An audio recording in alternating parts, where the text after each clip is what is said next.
हरे Krishna everyone. आज की class में हम कवर करने वाले हैं क्यूइंग मॉडल्स। क्या कभी किसी लंबी लाइन में वेट किया है? जैसे लेट्स से एटीएम से पैसे निकालने गए पर बहुत लंबी लाइन लगी हुई है, या फिर ग्रोसरी स्टोर से सामान तो उठा लिया लेकिन अब पेमेंट करना है, चेकआउट करना है, उसके लिए लंबी लाइन लगी हुई है। हमारे व्हीकल्स रेड लाइट में रुकते हैं, सारे व्हीकल्स लाइन लगा के खड़े हो जाते हैं, फिर जब लाइन ग्रीन होती है तब उसके बाद जाते हैं। तो इन दैट केस भाई साहब हमको हमारे जीवन में बहुत सारी जगह इस लाइन का सामना करना पड़ता है और इसी लाइन को हम बोलते हैं क्यू। और एज हम क्यू का मॉडल पढ़ रहे हैं इसीलिए इसका नाम है queuing model. With the help of this model हम पता कर सकते हैं कि लाइन कैसे फॉर्म होती है और अगर एक कस्टमर लाइन में खड़ा है तो ऑन एन एवरेज उसको कितना टाइम वेट करना पड़ेगा। और अगर आपको ये दोनों इन्फॉर्मेशन पता है तो इसकी मदद से आप अपने कस्टमर का वेटिंग टाइम रिड्यूस कर सकते हो और अपने सिस्टम को ऑप्टिमाइज कर सकते हो। सोच के देखो यार, अभी मेरे पास एक ही एटीएम है और इस एटीएम के बाहर 50-100 लोगों की लाइन लगी होती है। मतलब हर एक कस्टमर का 1-2 घंटा कहीं नहीं गया, सबको वेट करना पड़ेगा अच्छा खासा। तो भाई इतने सारे कस्टमर आज तो आपके पास आ गए, लेकिन अगली बार से बोलेंगे भाई साहब इस वाले एटीएम में बहुत ज़्यादा लाइन लगती है, बहुत ज़्यादा वेट करना पड़ता है, इससे बेटर है हम कहीं और से पैसा निकाल लेते हैं, कोई और एटीएम इस्तेमाल कर लेते हैं। तो इससे क्या हो रहा है, एक ऑर्गेनाइजेशन का एक एटीएम का कस्टमर जा रहा है, तो हमें क्या करने की ज़रूरत है, हमें एक और एटीएम ऐड करने की ज़रूरत है ताकि ये जो क्यू इतनी लंबी फॉर्म हो रही है वो थोड़ी कम हो जाए। अब देखो यार, अगर मैं क्यू को कम करना चाहती हूँ तो मुझे एक और सर्विस प्रोवाइडर, एक और एटीएम ऐड करना पड़ रहा है। अगर मैं एटीएम ऐड करती हूँ तो मेरा खर्चा बढ़ता है, एटीएम ज़्यादा बढ़ाओगे तो खर्चा बढ़ेगा, और अगर तुम एटीएम ज़्यादा बढ़ा रहे हो तो क्यू तो कम हो रही है लेकिन खर्चा बहुत ज़्यादा बढ़ रहा है। लेकिन अगर मैं एटीएम को कम कर दूँ तो क्यू बहुत बढ़ जाएगा, जिसकी वजह से कस्टमर डिससैटिस्फाइड होके जाएंगे। तो मुझे क्या करने की ज़रूरत है, ये दोनों को बैलेंस करना है। मेरे को खर्चा भी ज़्यादा नहीं करना, मेरे को क्यू भी ज़्यादा लंबी नहीं बनानी, ये दोनों को बैलेंस करने में क्यू मॉडल आपकी हेल्प करता है। अब देखो यार, जब हम बोलते हैं ना कि लाइंस फॉर्म हो रही है तो ज़रूरी नहीं है कि ये लाइन सीधी सीधी हो, लाइंस ऐसी ऐसी ऐसी कैसे भी हो सकती है, ठीक है। नॉर्मली जब क्यू फॉर्म होती है ना तो उसका एक जनरल स्ट्रक्चर होता है। सबसे पहले हमारे पास होती है इनपुट पॉपुलेशन, मतलब वो लोग जो हमारे कस्टमर्स बन सकते हैं। जैसे अगर मैं एटीएम की बात करूं तो जिस भी पर्सन के पास एटीएम कार्ड है वो एटीएम का कस्टमर बन सकता है। तो ये लोग मेरे पोटेंशियल कस्टमर्स कहलाते हैं। अब क्या सारे पोटेंशियल कस्टमर आज आके एटीएम के बाहर खड़े हो जाएंगे क्या? बिल्कुल नहीं। इनमें से कुछ होंगे जिनको आज एटीएम की सर्विसेज लेनी होगी, वो आएंगे और क्यू में खड़े होंगे।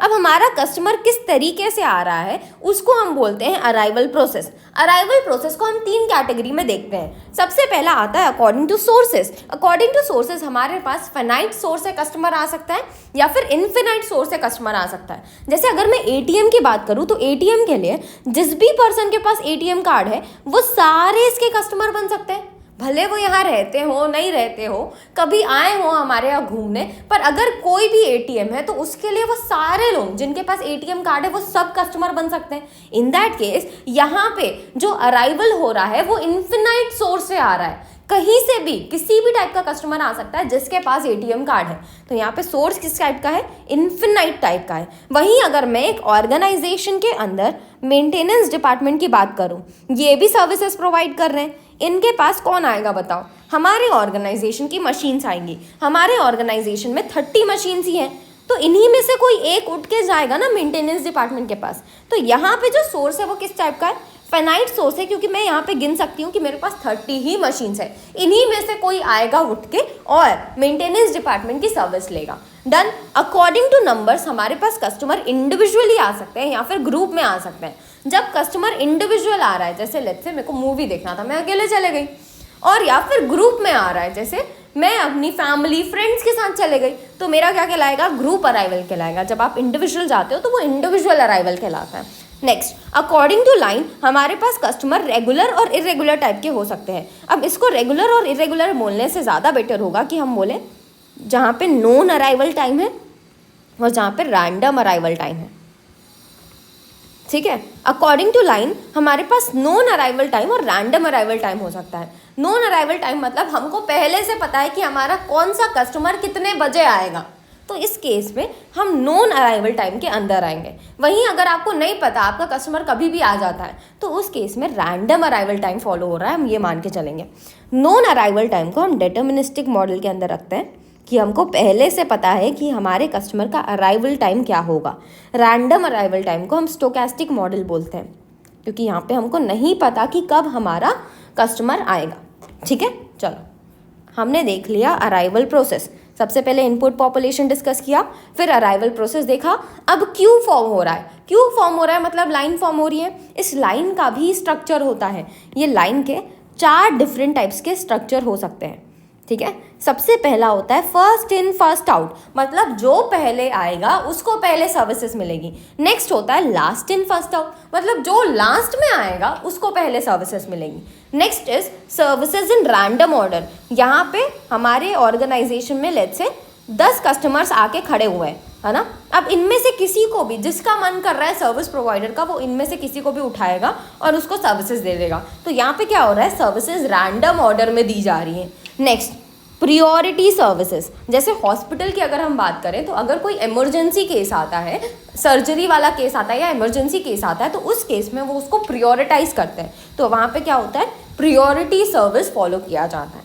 ठीक है, तो ये 4 डिफरेंट टाइप्स ऑफ क्यू के स्ट्रक्चर होते हैं।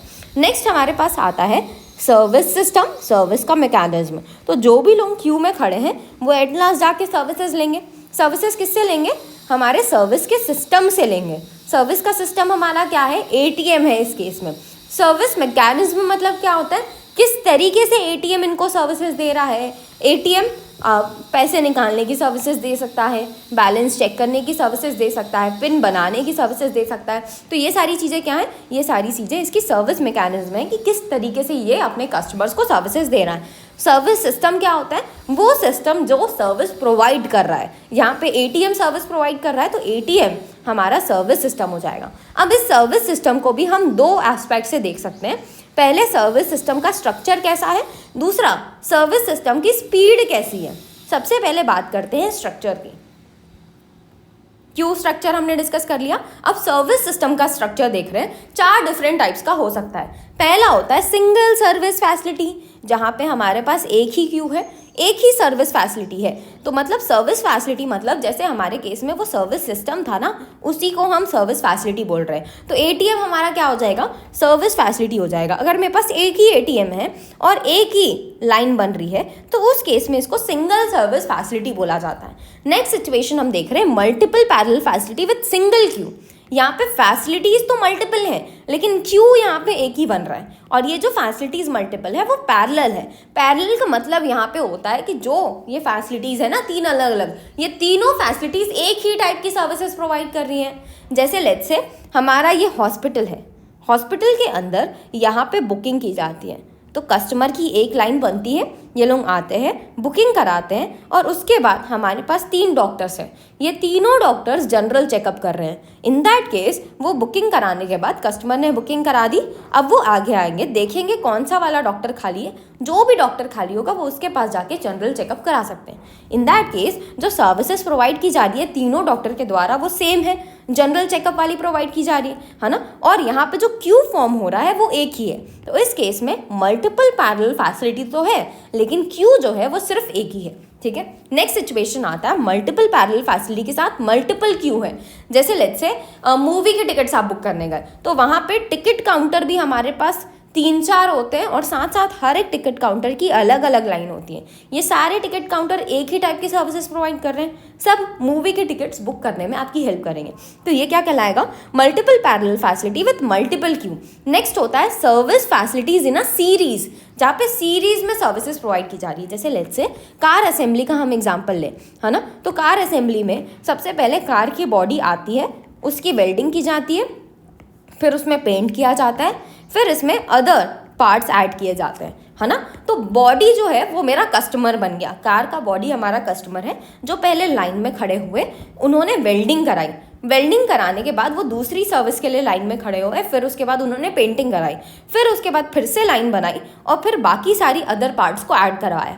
इन दैट केस यहाँ पे जो सर्विसेज प्रोवाइड की जा रही है जैसे वेल्डिंग की, पेंटिंग की, अदर पार्ट्स को ऐड कराने की, ये सारी सर्विसेज एक सीरीज़ में प्रोवाइड की जा रही है। तो इसको क्या बोला जाता है, सर्विस फैसिलिटी इन सीरीज़, जहाँ पे पहले एक क्यू फॉर्म होता है, एक सर्विस प्रोवाइड की जाती है, फिर दूसरा क्यू फॉर्म होता है, दूसरी सर्विस प्रोवाइड की जाती है।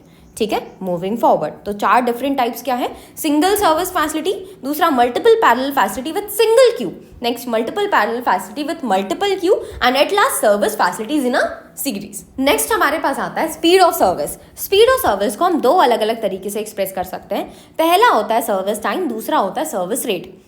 ये जो टॉपिक अभी हम पढ़ रहे हैं ना, ये बहुत ही ज़्यादा इंपॉर्टेंट है, तो आई वांट कि आप बहुत अच्छे से फोकस रहो अभी, क्योंकि ये क्लियर हो गया ना तो क्यू मॉडल की आधी चीज़ें खत्म हो जाएंगी। ठीक है, देखो सर्विस टाइम मतलब यहाँ पे हम पता करते हैं कि हर एक कस्टमर को सर्व करने में हमको कितना टाइम लग रहा है।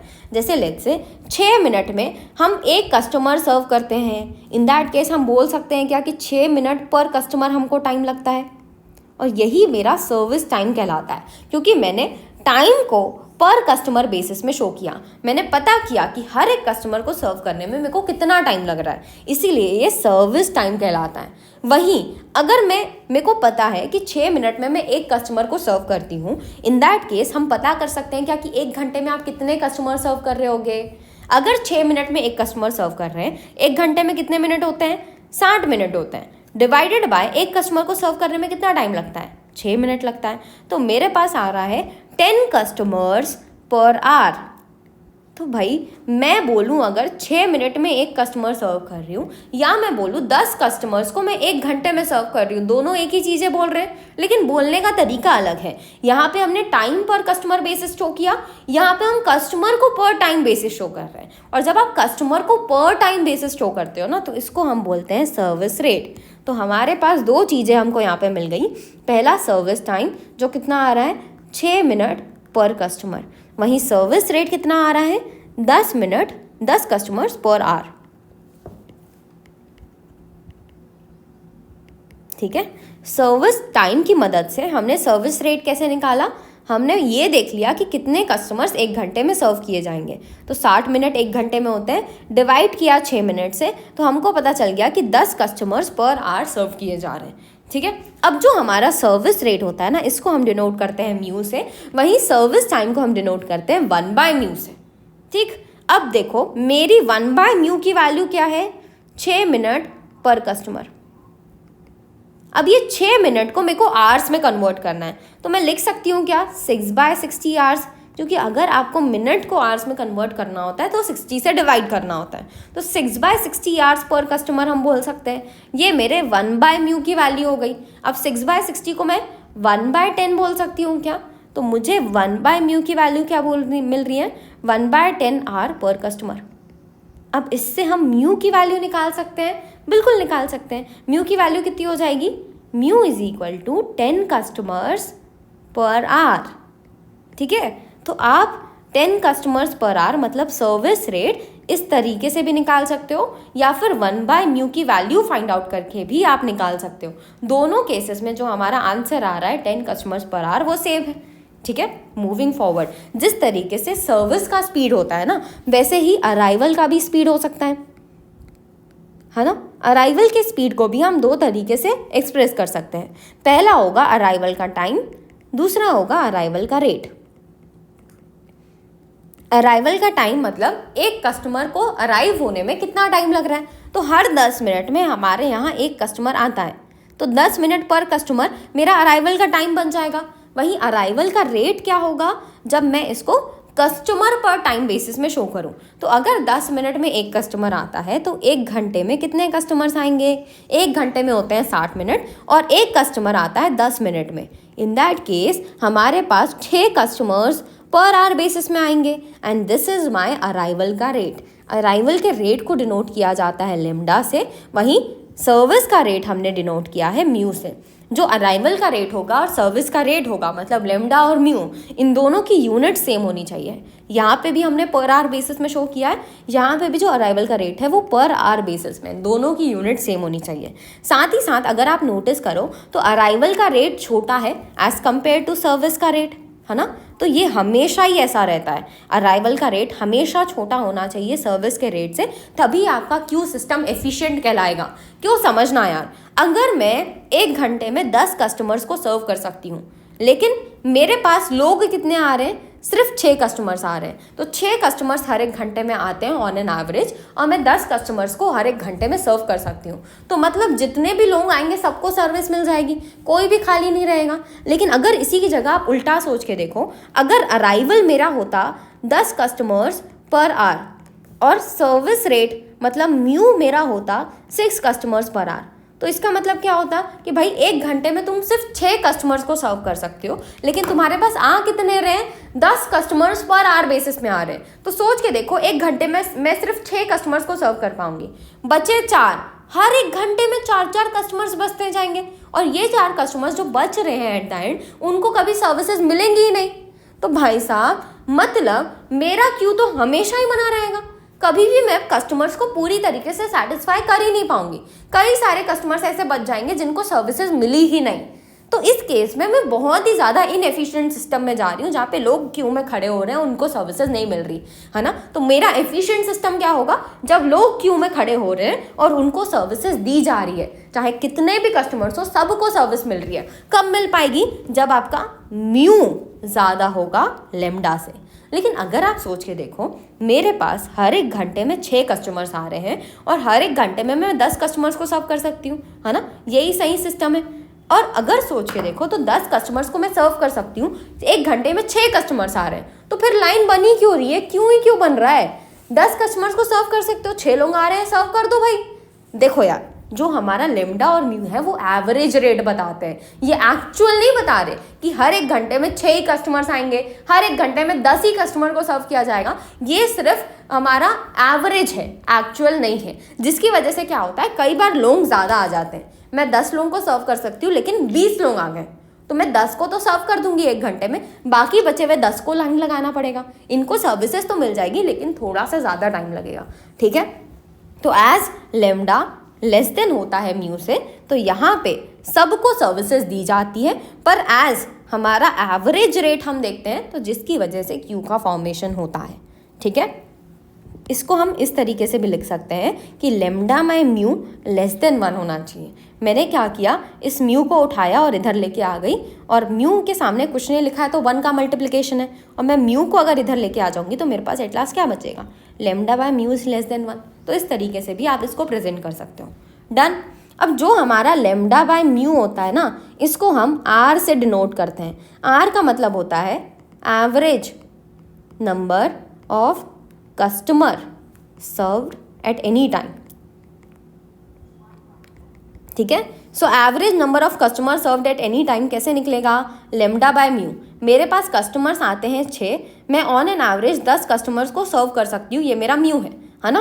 सो 6/10 करने से मुझे पता चला कि मैं 60% कस्टमर्स को सर्व करती हूँ। भले मैं 10 कस्टमर्स को सर्व कर सकती हूँ, लेकिन मेरे पास आ ही 6 रहे हैं, तो मैं सिर्फ 6 को ही सर्व करूँगी, जिसकी वजह से मेरा average number of customer served at any time कितना हो जाता है, 60%, ठीक है।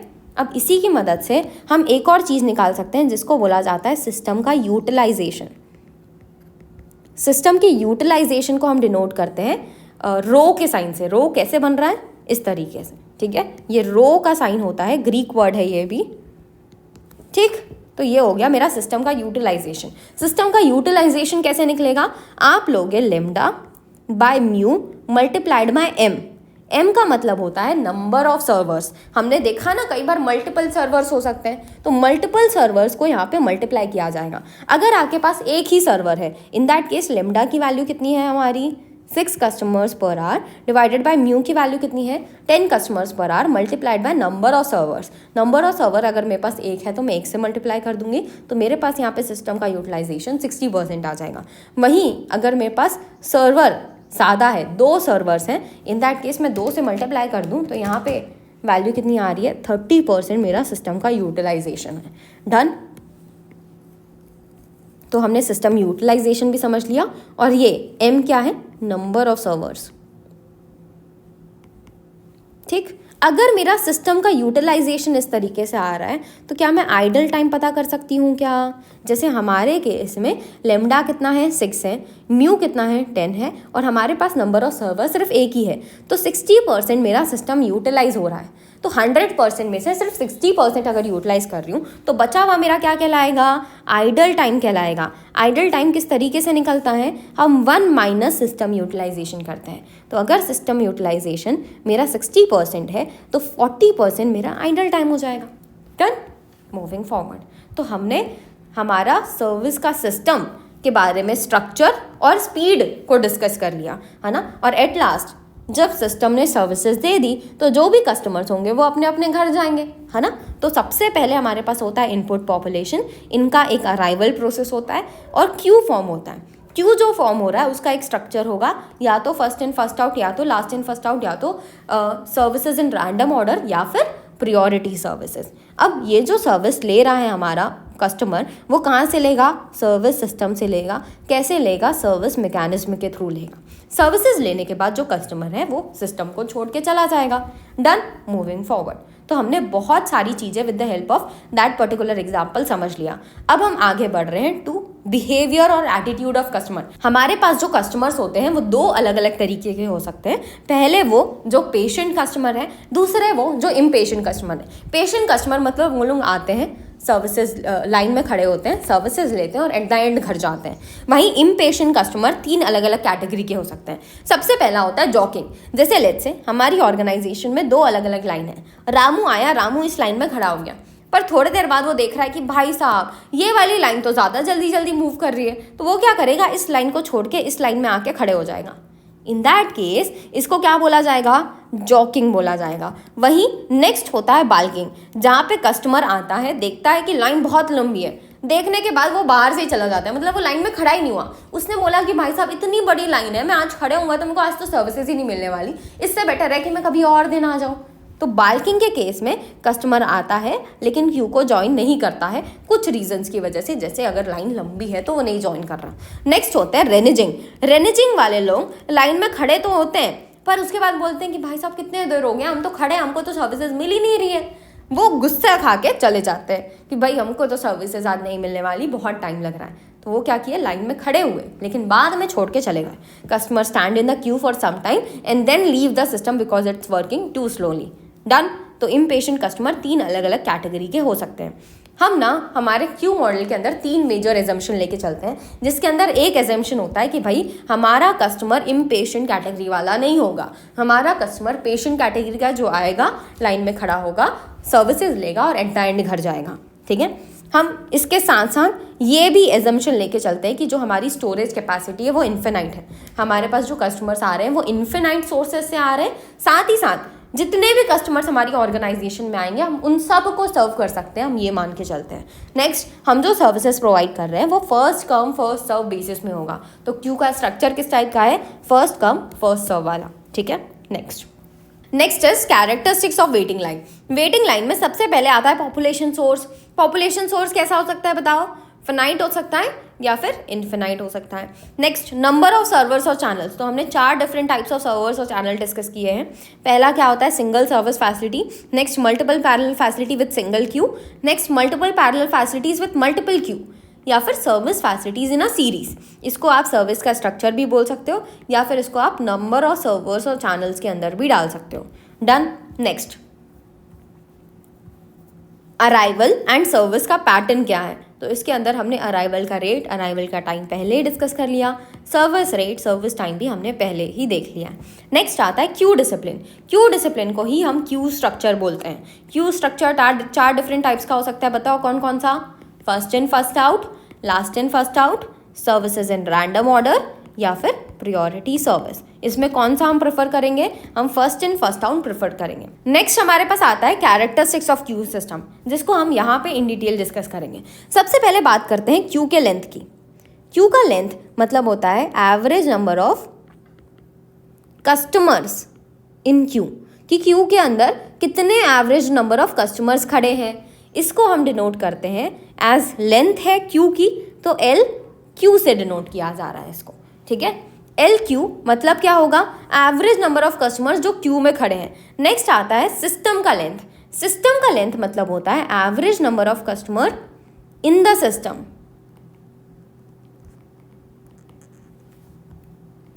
सिस्टम के अंदर कितने लोग होंगे, जो क्यू में खड़े हैं वो लोग होंगे, प्लस जितने लोगों को सर्विसेज प्रोवाइड की जा रही है, जितने लोगों को सर्व किया जा रहा है वो होंगे।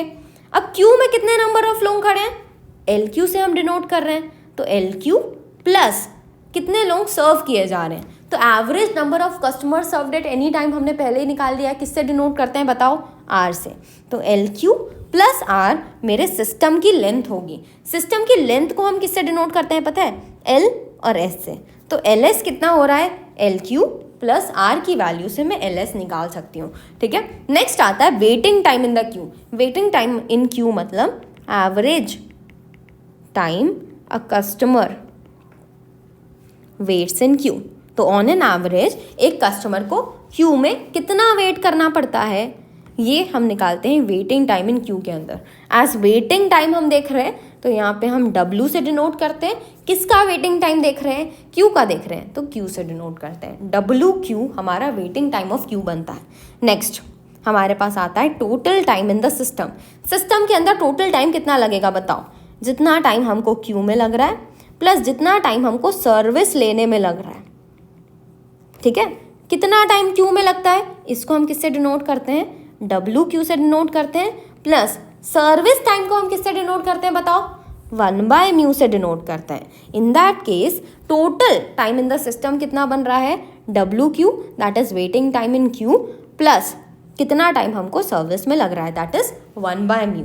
और हम total time in the system को कैसे डिनोट करते हैं, WS से डिनोट करते हैं कि waiting time of the total system कितना है, ठीक है। नेक्स्ट सर्वर का आइडल टाइम। सर्वर का आइडल टाइम हमने पहले ही निकाल दिया, कैसे निकालते हैं बताओ, 1 माइनस सिस्टम का यूटिलाइजेशन। डन। तो हम यहाँ पे बहुत सारी चीज़ें समझ ली। अब देखो यार, जो क्यू की लेंथ होती है, जो सिस्टम की लेंथ होती है, जो वेटिंग टाइम क्यू का होता है, जो टोटल टाइम सिस्टम का होता है, ये सारी चीज़ें अगर ज़्यादा होंगी तो कस्टमर डिससैटिस्फाई होगा। लेकिन अगर मैं इसको बहुत ही कम करना चाहूँ तो उस केस में मेरे को बहुत सारी सर्विस फैसिलिटी लगानी पड़ेगी।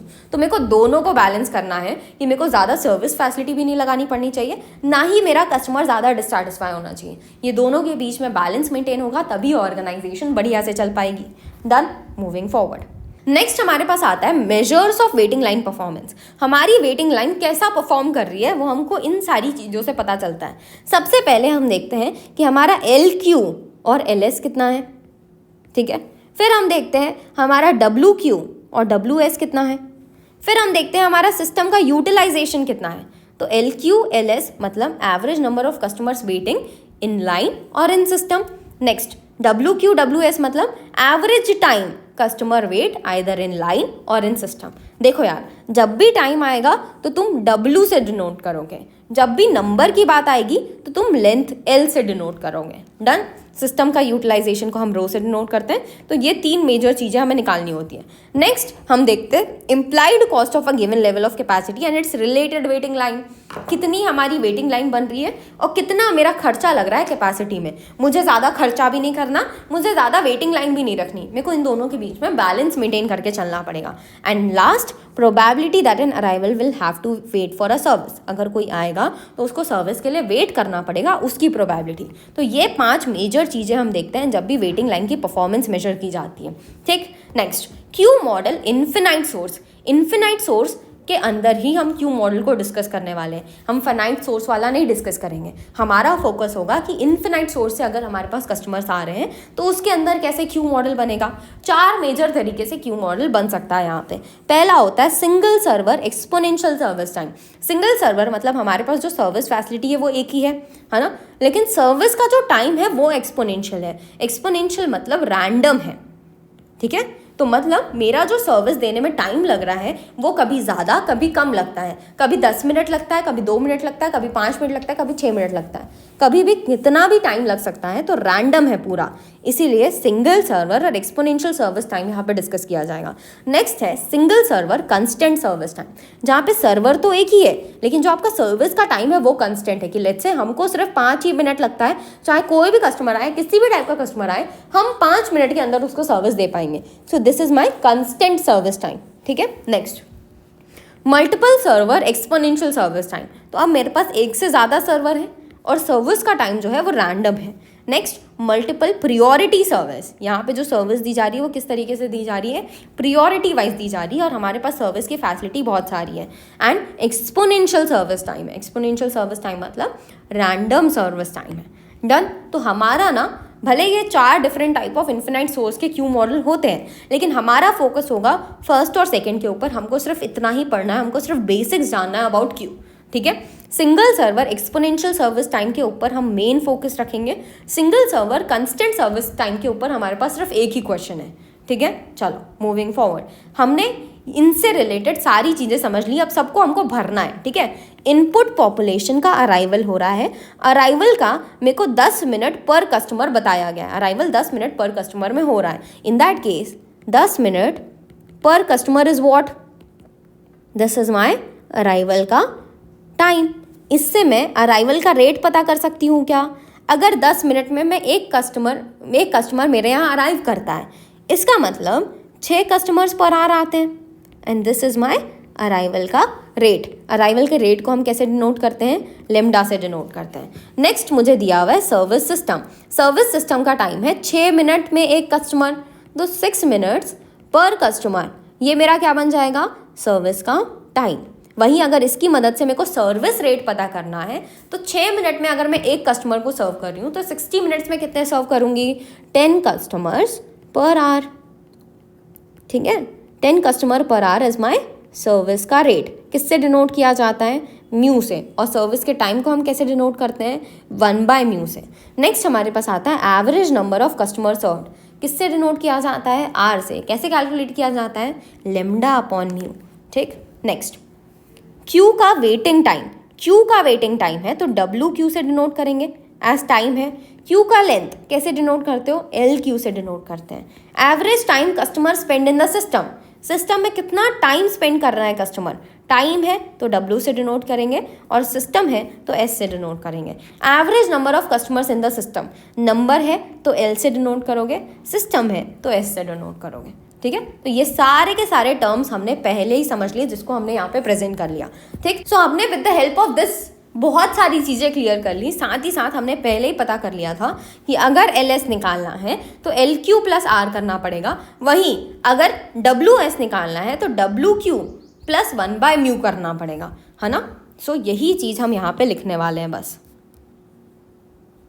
अगर मेरे को डब्ल्यू एस निकालना है तो मेरे को क्या करना पड़ेगा, डब्ल्यू क्यू प्लस 1/म्यू is equal to W S. वैसे अगर मेरे को एल एस निकालना है तो मुझे लेना होगा L Q plus R which is denoted by lambda by mu, ठीक है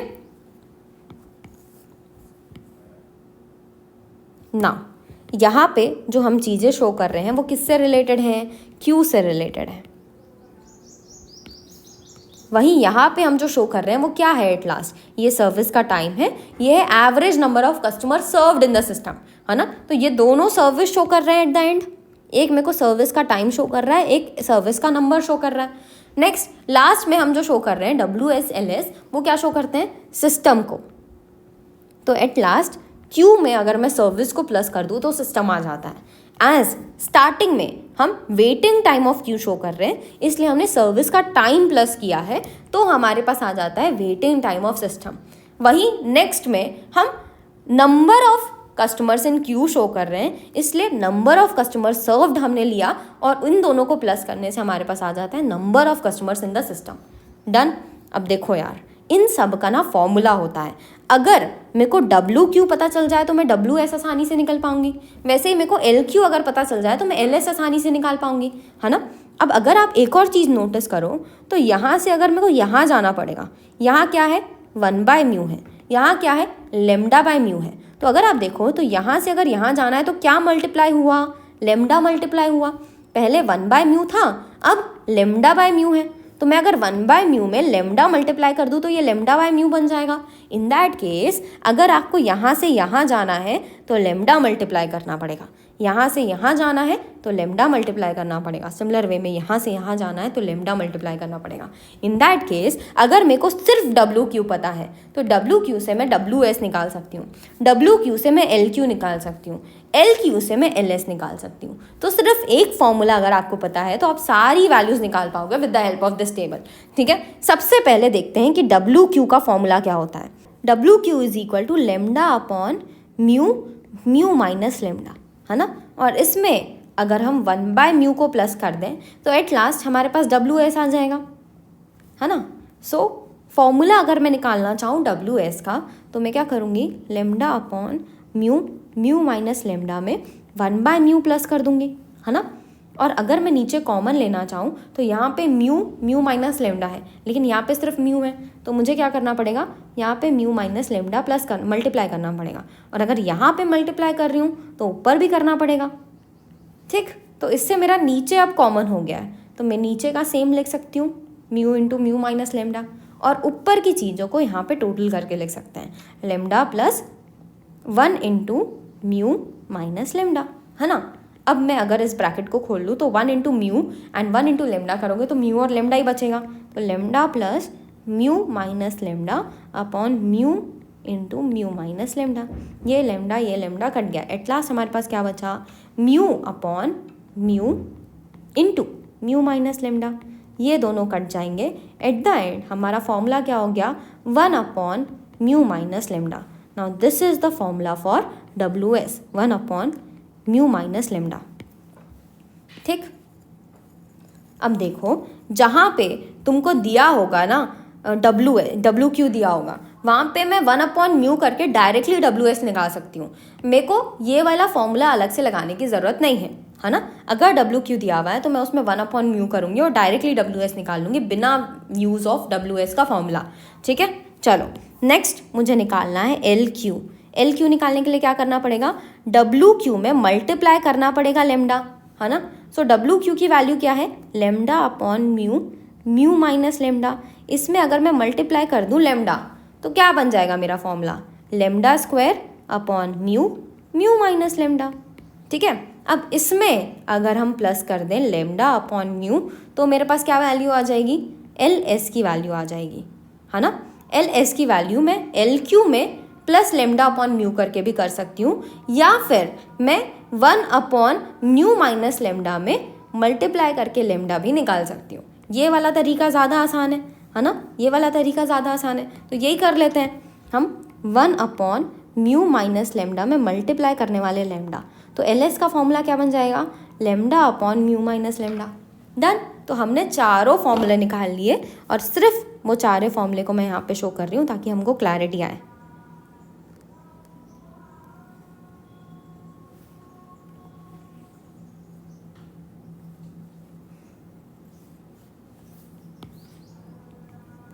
ठीक,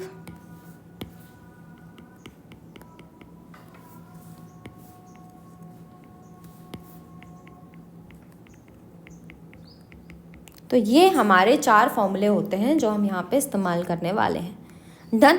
और अगर आपको इनमें से कोई भी एक पता चल गया है तो बाकी सब निकालने का तरीका भी मैंने आपको बता दिया। इधर से इधर जाने के लिए मल्टीप्लाई करोगे लेमडा, इधर से इधर जाने के लिए मल्टीप्लाई करोगे लेमडा।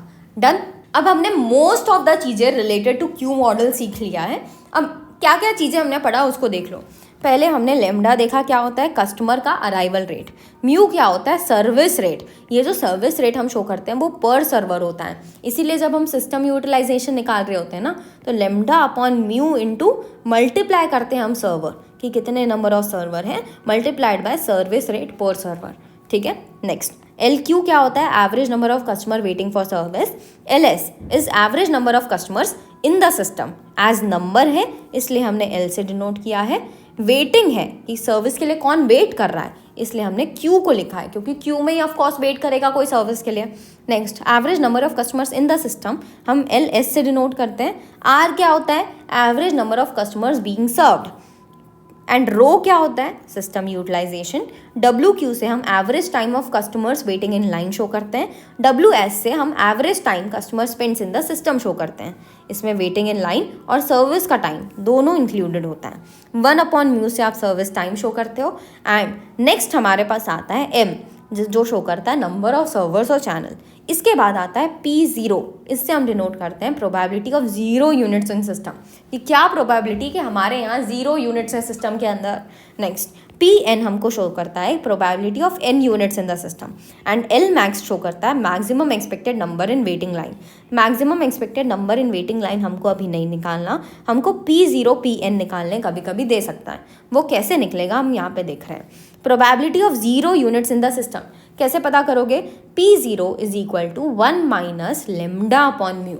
ठीक है, next probability of n units in the system अगर निकालना है तो Pn की वैल्यू निकालने के लिए P0 की वैल्यू को मल्टीप्लाई करो lambda upon mu to the power n से। सो लेट्स से अगर मेरे पास P0 आ रहा है 0.6, ठीक है, P0 0.6 आ रहा है, सो मैं 0.6 को अगर मेरे को Pn मतलब probability of 10 units in the system let's say निकालना है, इन दैट केस 0.6 को मैं मल्टीप्लाई करूंगी लेमडा अपॉन म्यू की पावर 10 से, क्योंकि 10 यूनिट्स की वैल्यू निकाल रही हूँ इसलिए 10 का पावर दिया है। अगर probability of less than n units निकालना है, कि अगर लेट्स से 10 यूनिट्स है, मेरे को 10 यूनिट से कम का प्रोबेबिलिटी निकालना है, तो 1 minus lambda upon mu to the power n आपको करना पड़ेगा। डन। सो हमने सारे के सारे फॉर्मूला जो क्यू मॉडल में इस्तेमाल किए जाएंगे सब का सब समझ लिया। अब हमको कुछ नहीं करना, बस बैठ के आराम से क्वेश्चंस को सॉल्व करना है। ठीक है, so starting with our question number 1, customers arrive at a bakery at an average rate of 16 per our. So 16 per our basis में मेरे कस्टमर्स बेकरी में अराइव करते हैं, तो मुझे 16 कस्टमर्स पर आवर दिया हुआ है अराइवल। तो एक बात बताओ, ये अराइवल का रेट होगा कि अराइवल का टाइम होगा? अराइवल का रेट होगा। क्यों रेट होगा? क्योंकि कस्टमर पर आवर बेसिस में इंफॉर्मेशन दिया हुआ है। तो lambda is equal to 16 customers per hour. Next, arrival can be described by a poison distribution with a mean of 16। Poisson distribution मतलब क्या होता है? Number of events happening in a fixed time. So एक particular period of time में कितने events होते हैं, ये पॉइजन डिस्ट्रीब्यूशन शो करता है। और पॉइजन डिस्ट्रीब्यूशन के अंदर जो इवेंट्स हो रहे हैं ना, वो पूरे रैंडम नेचर के होते हैं। मतलब ज़रूरी नहीं है कि आज 10 इवेंट हुआ तो कल भी 10 ही होगा। आज 10 हो रहा है, कल 12 हो सकता है, फिर 15 हो सकता है, फिर 16 हो सकता है। हर बार रैंडम होता है। नेक्स्ट, मेमोरी लेस नेचर होता है इसका। मेमोरी लेस क्यों? क्योंकि भाई हर बार अलग अलग हो रहा है, तो थोड़े ना ध्यान रखेंगे हम कि कितने कस्टमर्स आ रहे हैं। हर बार ये पूरा रैंडम रहता है। और यही सेम नेचर हमारे अराइवल्स का भी होता है। अराइवल्स के अंदर अगर आप देखो तो हम यही तो देख रहे हैं कि कितने नंबर ऑफ कस्टमर्स आ रहे हैं एक फिक्स्ड पीरियड ऑफ टाइम में, कितने नंबर ऑफ इवेंट्स हो रहे हैं एक फिक्स पीरियड ऑफ टाइम में। साथ ही साथ अराइवल का नेचर रैंडम होता है। आज 16 आ रहे हैं, कल 20 हो सकते हैं, फिर 25 हो सकते हैं। तो हर बार अलग अलग कस्टमर्स आते हैं। तो रैंडम नेचर होता है, मेमोरी लेस नेचर होता है, क्योंकि हर बार अलग अलग आ रहे हैं, थोड़े ना हम ध्यान रखने वाले हैं। In that case as arrival same nature follow करता है जैसा पॉइजन डिस्ट्रीब्यूशन फॉलो करता है। इसीलिए हम इसको बोलते हैं कि अराइवल को हम डिस्क्राइब कर सकते हैं बाय अ पॉइजन डिस्ट्रीब्यूशन।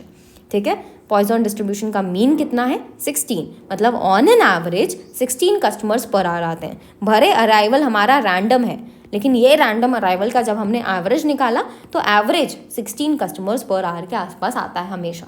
ठीक है, moving forward, each clerk can serve a customer in an average of 3 minutes. ठीक है, सो हर एक क्लर्क कस्टमर को जो सर्व कर रहा है वो कितने देर में कर रहा है? 3 मिनट्स में कर रहा है। सो 3 मिनट्स मेरे क्या हो जाएंगे? सर्विस का टाइम हो जाएगा। सर्विस टाइम कितना है? 3 मिनट्स। सर्विस टाइम को हम किससे डिनोट करते हैं? 1/μ से। क्या इसकी मदद से मैं म्यू की वैल्यू निकाल सकती हूँ? बिल्कुल निकाल सकते हैं। क्या करना होगा? 1/μ, मुझे 3 मिनट्स दिया हुआ है, और एज हमको पता है कि लेमडा और म्यू का यूनिट सेम होना चाहिए। लेमडा का यूनिट क्या है? Per hour. तो मुझे म्यू भी चाहिए पर आवर बेसिस में। तो हम ना सर्विस टाइम को पहले पर आवर में कन्वर्ट करते हैं। 3 मिनट अगर किसी सर्विस को लग रहा है, इसको मैं आवर्स में कन्वर्ट करना चाहती हूँ, तो 3 मिनट को मेरे को आवर्स में कन्वर्ट करना है। तो मिनट को आवर्स में कन्वर्ट करने के लिए क्या करना पड़ता है बताओ? 60 से डिवाइड करना पड़ता है। तो 3/60 आवर्स पर कस्टमर हो जाएगा। और अगर मैं इसको सॉल्व करूं तो मैं 1/20 आवर पर कस्टमर बोल सकती हूँ, है ना। सो 1/μ की वैल्यू मिल गई 1/20। तो इससे म्यू कितना हो जाएगा 20 कस्टमर्स पर आवर। ठीक, तो हमने म्यू भी निकाल लिया 20 कस्टमर्स पर आवर और लेमडा कितना है 16 कस्टमर पर आवर। सबसे पहला काम किसी भी क्वेश्चन के अंदर आपका म्यू और लेमडा निकालना ही होना चाहिए, और इस क्वेश्चन में तो हमको वो ही पूछा था, what are the arrival and service rate, ये फर्स्ट क्वेश्चन था हमारा। Next, compute the average number of customers being served at any time. क्या बोल रहा है देखो, average number of customers being served at any time किससे निकलता है बताओ, आर से। आर कैसे निकालते हैं हम, लेमडा अपॉन म्यू करके। लेमडा कितना है 16, म्यू कितना है 20, so 16/20 that is equal to 0.8 मेरा average number of customers being served at any time है। नेक्स्ट क्वेश्चन में हमको बोला जा रहा है, suppose it has been determined that average number of customers waiting in line is 3.2। Average number of customers waiting in line दिया हुआ है, तो नंबर है मतलब एल से डिनोट किया जाएगा, वेटिंग इन लाइन है मतलब क्यू से डिनोट किया जाएगा। सो एल क्यू की वैल्यू मुझे दी हुई है 3.2, है ना। कोई भी क्वेश्चन सॉल्व करो, अगर क्यू का क्वेश्चन एग्जाम में आ गया है ना, तो सबसे पहला काम आपका होना चाहिए ये टेबल फॉर्म कर लेना। अगर ये टेबल फॉर्म कर लिया तो सब कुछ अपने आप हो जाएगा, है ना। मेरे को ये लिखने की भी ज़रूरत नहीं है, मैं ये टेबल फॉर्म कर लूँ और मेरे को डब्ल्यू क्यू की वैल्यू पता है, बस उसके बाद मैं सारी वैल्यूज़ निकाल सकती हूँ जैसे हमने अभी निकाला, है ना। तो बहुत ज़्यादा ज़रूरी है कि हम ये टेबल को फॉर्म कर लें। ठीक, चलो। सो मुझे एल क्यू दिया हुआ है क्वेश्चन में। अब क्या बोल रहा है, average number of customers in the system. Number मुझे निकालना है मतलब एल निकालना है, सिस्टम का निकालना है मतलब एस निकालना है, तो एल एस की वैल्यू निकालनी है। तो कंप्यूट करने बोला है एल एस। अगर एल क्यू दिया हुआ है मतलब average number of customers in Q दिया हुआ है, तो इसमें अगर मैं average number of customers eight any time मतलब लेमडा अपॉन म्यू को प्लस कर दूँ तो मुझे एल एस मिल जाएगा, है ना। सो एल क्यू की वैल्यू कितनी है 3.2 और लेमडा अपॉन म्यू की वैल्यू कितनी है 0.8 इज इक्वल टू 4, और 4 मेरे एल एस की वैल्यू बन जाएगी। डन। हमने क्या किया, ये वाला टेबल ना मैं यहीं लेके आ जाती हूँ, है ना। हमने एल क्यू में लेमडा अपॉन म्यू प्लस किया तो हमारे पास एल एस आ गया। डन। इस वाले टेबल को हम लेके चलते हैं उधर ताकि क्वेश्चन सॉल्व करने में हमारी हेल्प हो। ठीक, चलो। सो थर्ड वाला पार्ट हमने कंप्यूट कर लिया, average number of customers in the system. इसके आगे मुझे क्या बोल रहा है, the average time customers wait in line. तो मुझे टाइम पूछ रहा है लाइन का, तो मुझे क्या निकालना होगा बताओ, टाइम पूछ रहा है तो W निकालना पड़ेगा, और लाइन का पूछ रहा है तो Q निकालना पड़ेगा। WQ अगर निकालना है मेरे को LQ पता है, LQ से मेरे को WQ निकालना है, तो मेरे को क्या करना पड़ेगा बताओ, LQ से WQ निकालना है। WQ से LQ जाने में अगर हम मल्टीप्लाई करते हैं लेमडा, तो LQ से WQ में जाने में क्या करना पड़ेगा, डिवाइड करना पड़ेगा लेमडा, है ना। So LQ divided by lambda that is equal to 3.2 divided by lambda कितना है 16।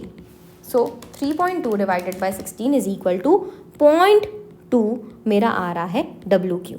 WQ क्या बताता है, हमको बताता है average waiting time in line, है ना। Average waiting time in line 0.2 आ रहा है, मतलब 0.2 आवर्स आ रहा है ना। 0.2 आवर्स को मैं क्या लिख सकती हूँ, 0.2 आवर्स से अगर इंटू कर दो 60, तो इससे मेरे पास 12 मिनट्स भी आ जाता है कि waiting time on an average कितना रहेगा 12 मिनट्स। वैसे ही जो हमने एल क्यू निकाला वो कितना था 4, नहीं एल एस जो हमने निकाला वो था 4। एल एस क्या बताता है, number of customers in the system, तो मैं इसको क्या बोलूँगी 4 कस्टमर्स। ठीक है, तो जहाँ कस्टमर्स हैं, जहाँ टाइम है, वो वैसा आपको शो करना पड़ेगा। सिर्फ 0.2 लिखने से नहीं होगा, उसको एटला सॉल्व करके वैल्यू निकाल के बताना पड़ेगा। ठीक है, next average time in the system, तो मुझे अब WS भी निकालने बोल रहा है, average time in the system. अगर मुझे WQ पता है, WQ की मदद से मैं WS निकाल सकती हूँ। WQ में क्या करना पड़ता है, सर्विस टाइम प्लस करना पड़ता है। WQ है कितना 12 मिनट, और मेरा सर्विस का टाइम कितना है, सर्विस का टाइम है 3 मिनट। सो एट लास्ट मेरे पास WQ कितना आ रहा है, WS कितना आ रहा है 15 मिनट। हमने क्या किया, WQ में सर्विस टाइम प्लस कर दिया। डन।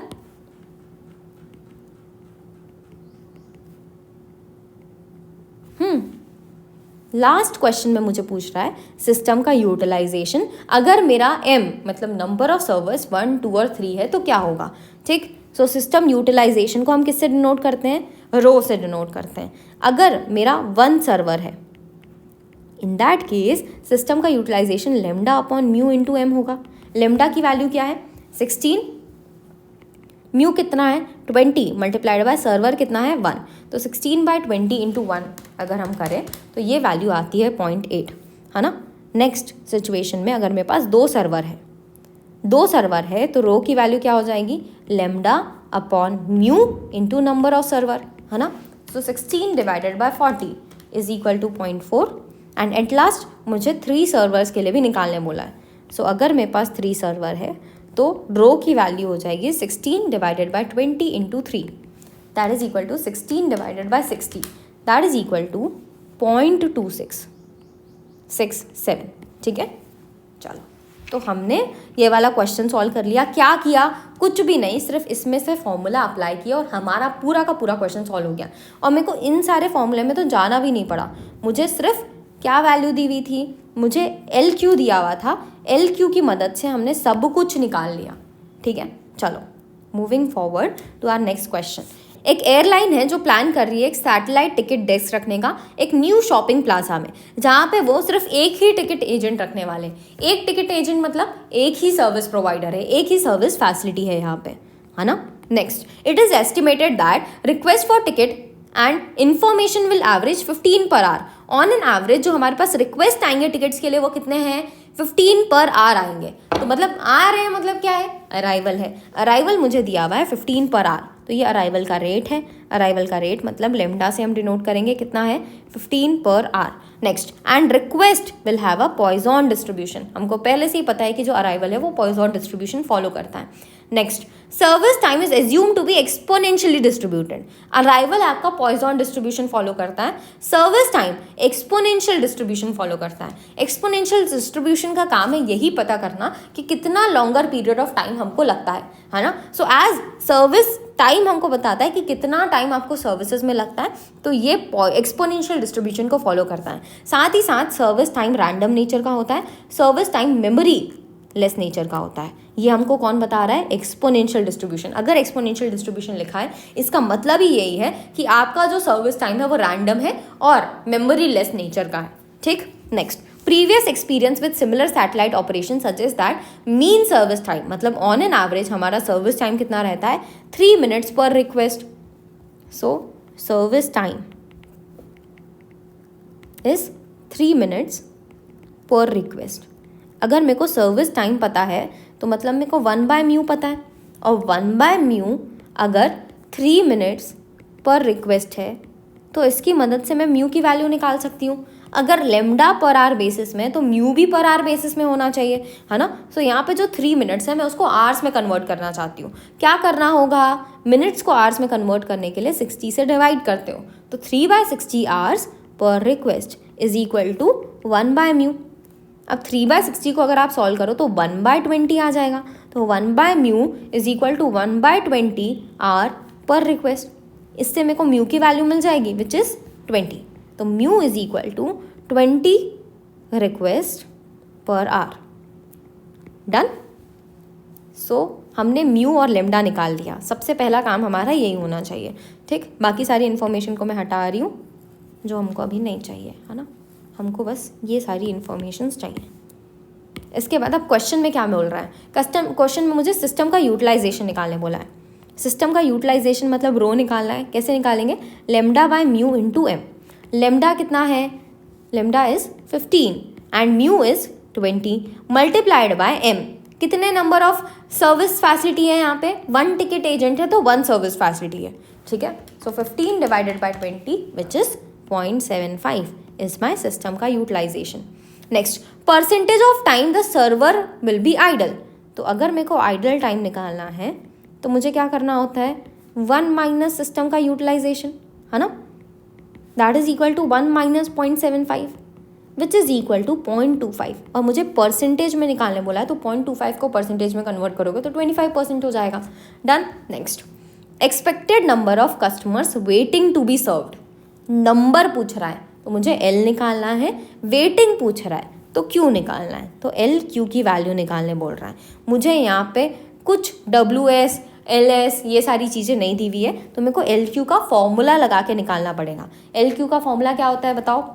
हमारे टेबल में हम चेक कर सकते हैं। LQ का फॉर्मूला है lambda square upon mu, mu minus lambda.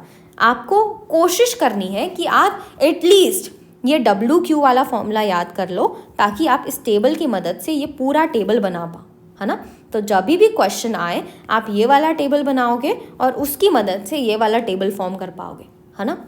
चलो, सो LQ का फॉर्मूला क्या है? Lambda square upon mu, mu minus lambda, है ना। लेमडा स्क्वायर, लेमडा की वैल्यू कितनी है? 15, 15 का स्क्वायर। म्यू की वैल्यू कितनी है? 20, 20 माइनस 15। सो 15 का square is equal to 225। Next 20 into 20 minus 15 करोगे तो 5 बचेगा। So 225 divided by 100 that is equal to 2.25। As length है मतलब नंबर है, तो यहाँ पे 2.25 कस्टमर्स मेरे पास आ रहे हैं, ठीक। नेक्स्ट क्वेश्चन हमको बोल रहा है average time customer will spend in the system. Average time पूछ रहा है, मतलब W से डिनोट करेंगे। सिस्टम का पूछ रहा है, मतलब S निकालना है, WS निकालना है, ठीक है। WS निकालने का पहला तरीका, आप फॉर्मूला यूज कर लो, है ना। WS का फॉर्मूला क्या है? 1 अपॉन म्यू माइनस लेमडा। सो 1 अपॉन म्यू माइनस लेमडा, इससे मेरे पास वैल्यू क्या आ रही है? म्यू की वैल्यू है 20 माइनस लेमडा की वैल्यू है 15, तो 1 अपॉन 5 हो जा रहा है। And 1 upon 5 is equal to 0.2, और ये मेरा क्या है? WS है। WS मतलब टाइम शो कर रही हूँ। 0.2 ये R मेरे पास आए हैं। 0.2 R को अगर मैं 60 से मल्टीप्लाई कर दूँ तो मेरे पास एट लास्ट 12 मिनट्स आते हैं यहाँ पे, है ना। या तो हम ये WS का फॉर्मूला लगा सकते हैं डायरेक्टली, इसको याद रख के, या फिर अगर मेरे को LQ पता है तो LQ से मैं LS में जा सकती हूँ, है ना।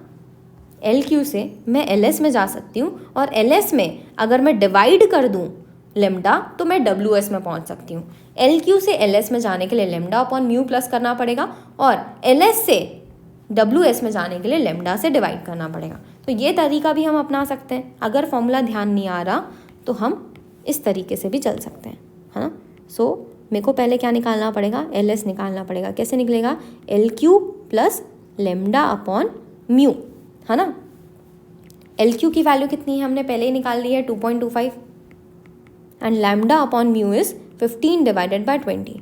सो 2.25 plus 15 divided by 20 is 0.75 is equal to 3 customers is my LS।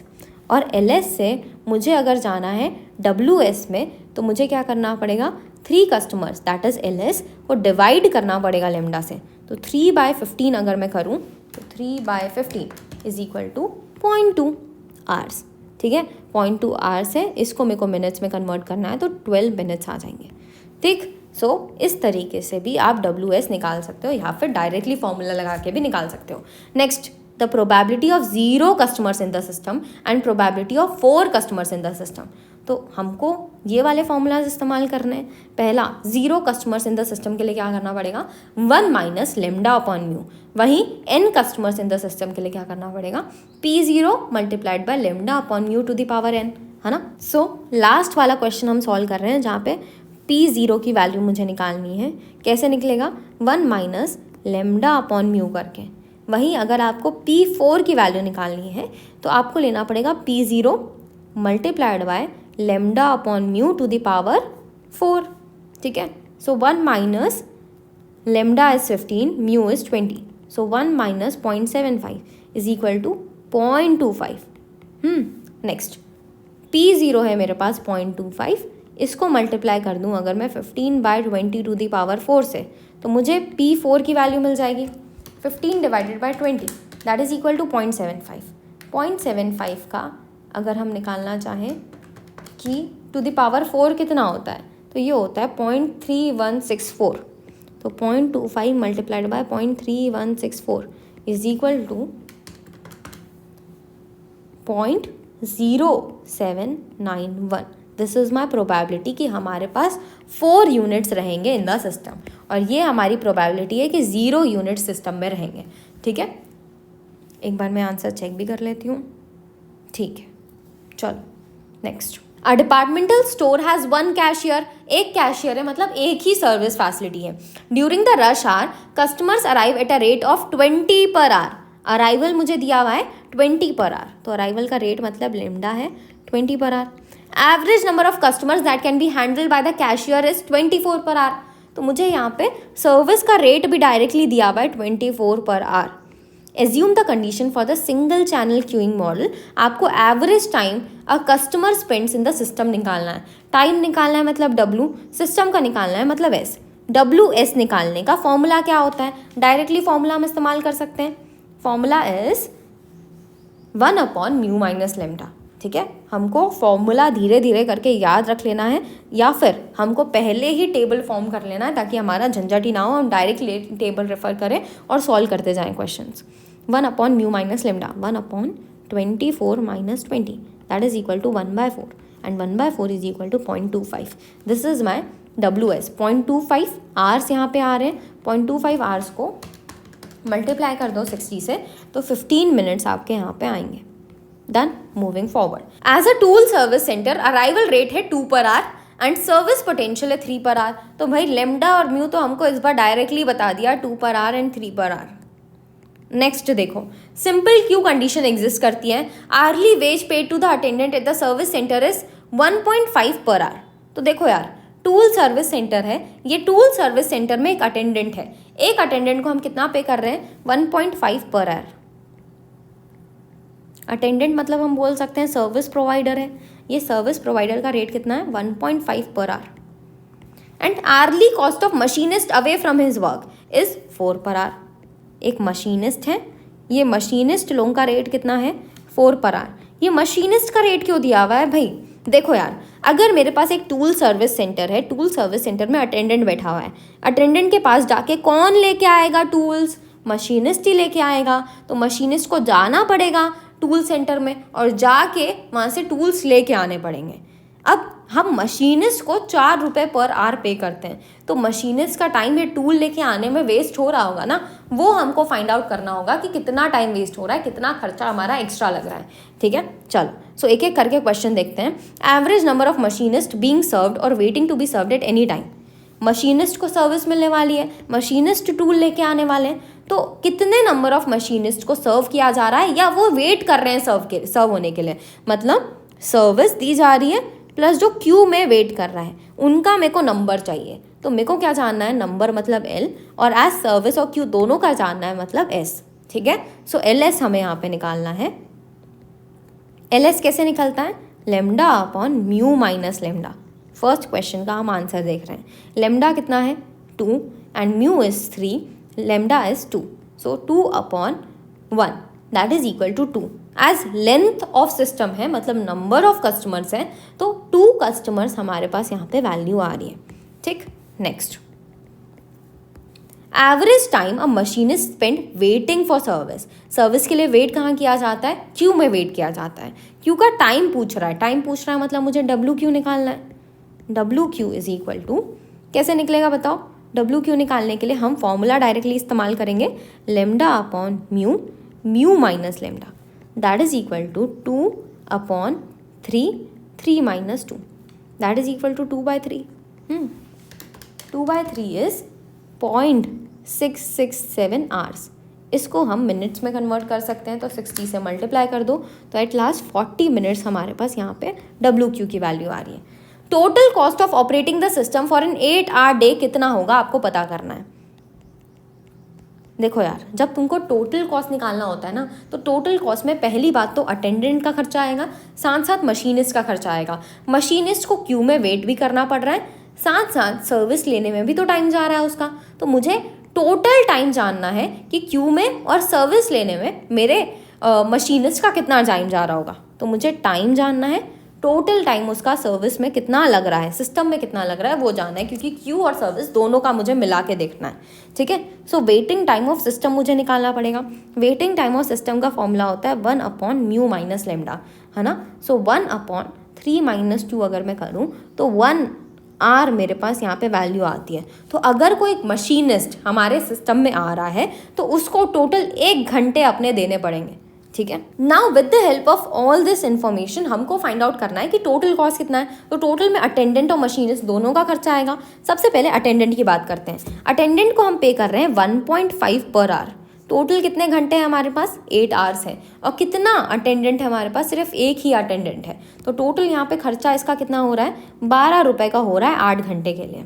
वहीं अगर ये किसका है, अटेंडेंट का, ये वहीं अगर हम मशीनिस्ट की बात करें तो मशीनिस्ट का 4 रुपये पर आवर हम पे करते हैं। कितने मशीनिस्ट हैं सिस्टम के अंदर, लेंथ ऑफ द सिस्टम से मैं देख सकती हूँ कि 2 मशीनिस्ट हमेशा सिस्टम में रहते हैं, तो 2 मशीनिस्ट का खर्चा रहेगा मल्टीप्लाइड बाय कितने घंटे होते हैं, 8 घंटे होते हैं, दैट इज इक्वल टू 8 8 ज़ा 64।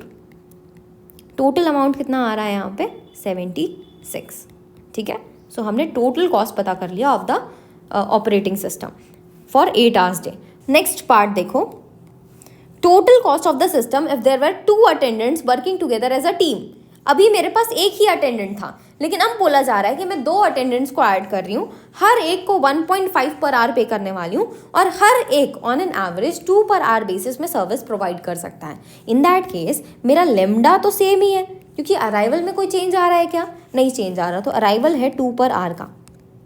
लेकिन अगर आप देखो तो मेरा म्यू अब कितना है, 2 पर आवर दोनों अटेंडेंट्स का, हर एक अटेंडेंट का है 2 पर आवर, तो टोटल म्यू हमारे ऑर्गेनाइजेशन का कितना हो गया, 4 पर आवर। एक अटेंडेंट का 2 पर आवर, एक अटेंडेंट का 2 पर आवर, तो टोटल कितना हो गया, 4 पर आवर। ठीक है, अब अगर मेरा लेमडा और म्यू चेंज हो गया है, इन दैट केस मेरा एलएस और WS भी चेंज हो जाएगा, और LS और WS की मदद से ही हमने ये सारी कैलकुलेशन की थी, है ना। तो LS WS को वापस कैलकुलेट करते हैं। LS क्या फॉर्मूला होता है, lambda upon mu minus lambda. So lambda है 2, म्यू है 4 minus 2, that is equal to 2/2 is equal to 1। तो LS मतलब 1 कस्टमर्स हमारे यहाँ हमेशा सिस्टम के अंदर रहते हैं। नेक्स्ट WS कैसे निकलता है, 1 अपॉन म्यू माइनस लेमडा,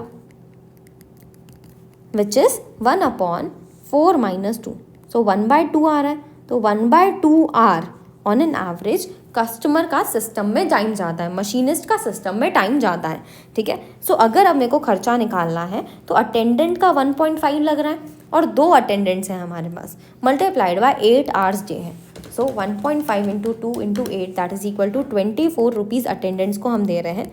वहीं अगर हम मशीनिस्ट की बात करें तो मशीनिस्ट को हम 4 रुपये पे करते हैं। कितने मशीनिस्ट हमारे सिस्टम में हमेशा रहते हैं, एक कस्टमर रहता है, एक मशीनिस्ट रहता है, मल्टीप्लाइड बाय कितने टाइम के लिए रहते हैं, हाफ आवर के लिए रहते हैं, इन मल्टीप्लाइड बाय टोटल आवर्स कितने हैं हमारे पास, 8 hours, so 4 divided by 2 multiplied by 8 that is equal to 16 rupees. अब टोटल खर्चा कितना हो रहा है, 24 plus 16 that is equal to total cost is 40 rupees. तो बहुत ज़्यादा रिडक्शन हो गया कॉस्ट में। कैसे रिडक्शन हुआ, क्योंकि हमने अटेंडेंट्स बढ़ा दिए, तो जल्दी वो अटेंड कर पा रहे हैं हमारे कस्टमर्स को, मशीनिस्ट को, जिसकी वजह से मशीनिस्ट का खर्चा बहुत ज़्यादा कम हो गया। ठीक है, चलो नेक्स्ट क्वेश्चन देखो, workers come to the tool store room to inquire about special tools for accomplishing a project assign to them. तो उनको कोई प्रोजेक्ट असाइन किया गया जिसके लिए उनको एक स्पेशल टूल चाहिए, जिसको इंक्वायर करने के लिए वो टूल स्टोर रूम में जाते हैं। Average time between 2 arrival is 60 seconds. तो एक अराइवल आया, उसके बाद दूसरे अराइवल को आने में कितना टाइम लगता है, 60 सेकेंड्स लगता है। मतलब हर 60 सेकेंड में हमारे पास एक कस्टमर आ रहा है। तो मुझे क्या दिया हुआ है, अराइवल का टाइम दिया हुआ है 60 सेकेंड्स पर customer. And the arrivals are assumed to be Poisson distribution. Average service time of the tool room attendant is 40 seconds. 40 seconds एक पर्टिकुलर कस्टमर को सर्विस लेने में लगता है। सर्विस टाइम मुझे दिया हुआ है 40 सेकेंड्स। अब अराइवल टाइम, सर्विस टाइम की मदद से हम अराइवल रेट और सर्विस रेट पता कर सकते हैं।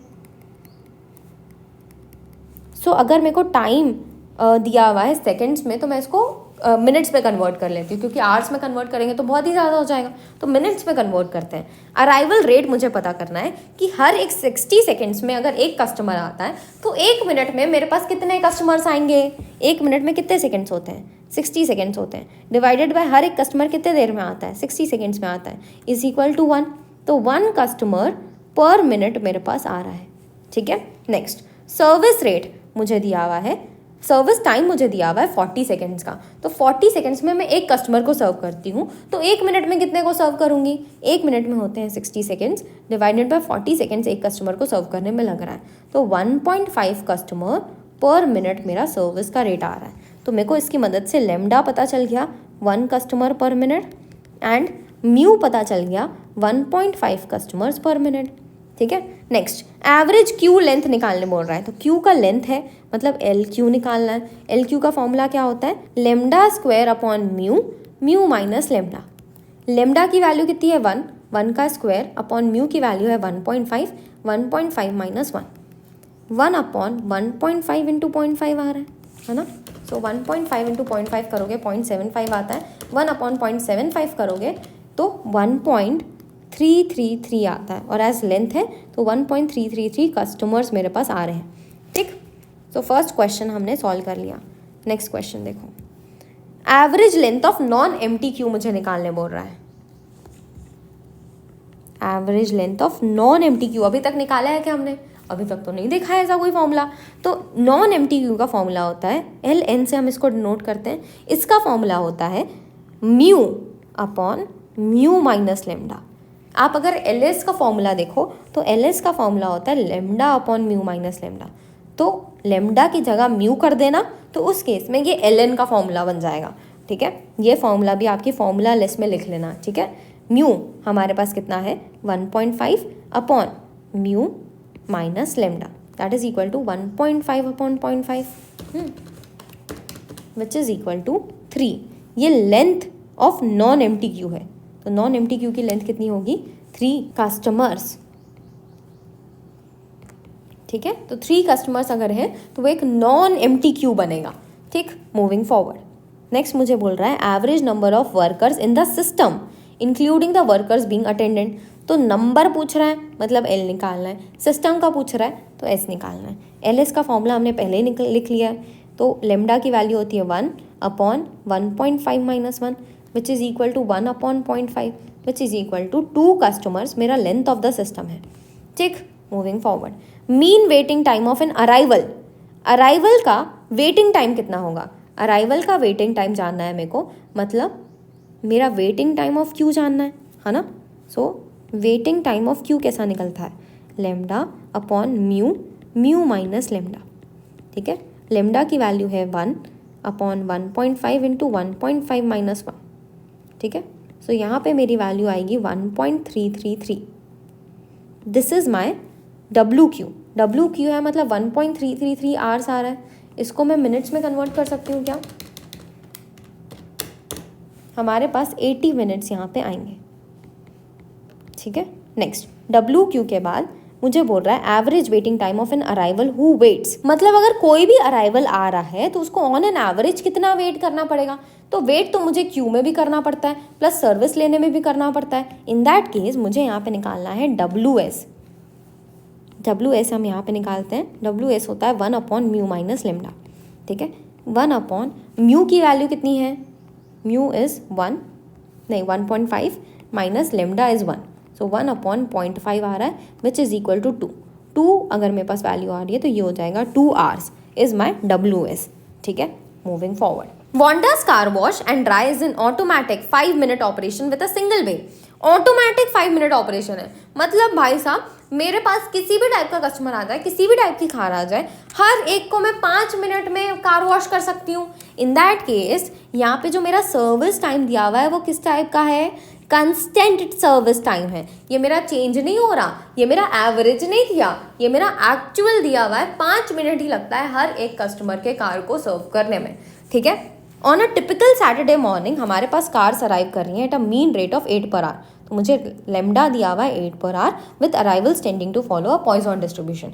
अब अगर मेरा सर्विस टाइम कंस्टेंट है, सर्विस टाइम कंस्टेंट होने की वजह से ऑर्गेनाइजेशन की एफिशिएंसी बढ़ जाती है। सोच के देखो यार, एक जगह ऐसा है जहाँ पे मेरे को कभी किसी कस्टमर को कम टाइम देना पड़ रहा है, कभी बहुत ज़्यादा देना पड़ रहा है, कभी बहुत कम देना पड़ रहा है, जिसकी वजह से मेरी एफिशिएंसी ऊपर नीचे होती है। लेकिन अगर मुझे पता है कि एक ही कंस्टेंट सर्विस टाइम है, इन दैट केस मेरी एफिशिएंसी बहुत ज़्यादा बढ़ जाएगी।